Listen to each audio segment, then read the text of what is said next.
Ahmad Hafiz Thohir atau yang akrab disapa HT berharap agar pers ini dapat menjadi penyambung lidah para wakil rakyat yang duduk di kursi DPR RI kepada seluruh rakyat Indonesia. Oleh karenanya HT mendukung penuh upaya TV Parlemen melakukan sinergitas dengan insan pers khususnya media elektronik yang ada di daerah. Karya TV Parlemen dan KPI di Sumatera Selatan. Membangun sinergitas TV Parlemen dengan Komisi Penyiaran Indonesia Daerah KPID Sumatera Selatan dan seluruh insan media elektronik radio maupun televisi dilakukan lokakarya yang menghadirkan pembicara anggota DPR RI daerah pemilihan Sumsel yaitu Ahmad Hafiz Thohir, lalu Ketua KPID Sumsel Hefriyadi dan Kabag Pemberitaan DPR RI.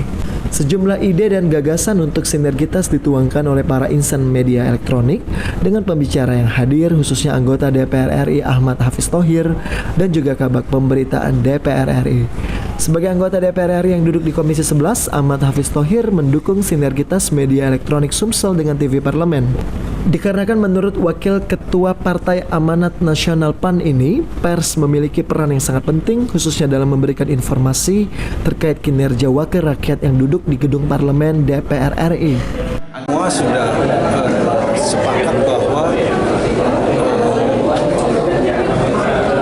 fungsi ketiga daripada demokrasi yang transparan adalah media massa di pers. Pers itu kita harapkan bisa menjadi penyambung lidah, penyambung apa yang kami lakukan di parlemen sampai kepada masyarakat.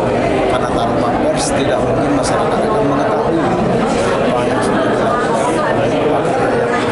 Sementara itu Ketua KPID Sumsel Hefriyadi mengungkapkan jika sinergitas yang dilakukan dapat bermanfaat sehingga seluruh kinerja dari wakil rakyat dapat diketahui oleh masyarakat khususnya di Sumatera Selatan. Kinerjanya kan juga bisa dilihat melalui TV Parlemen dan radio Parlemen begitu. Oh ternyata memang memberikan kontribusi kepada Sumatera Selatan. Ini kan salah satu untuk kita mengukur bagaimana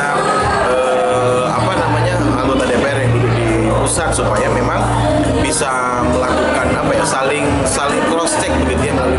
Hefriyadi sendiri sangat mendukung dan mendorong sinergitas yang akan dibangun antara TV Parlemen dengan media elektronik baik itu radio maupun TV di Sumsel. Firman Hidayat, PAL TV.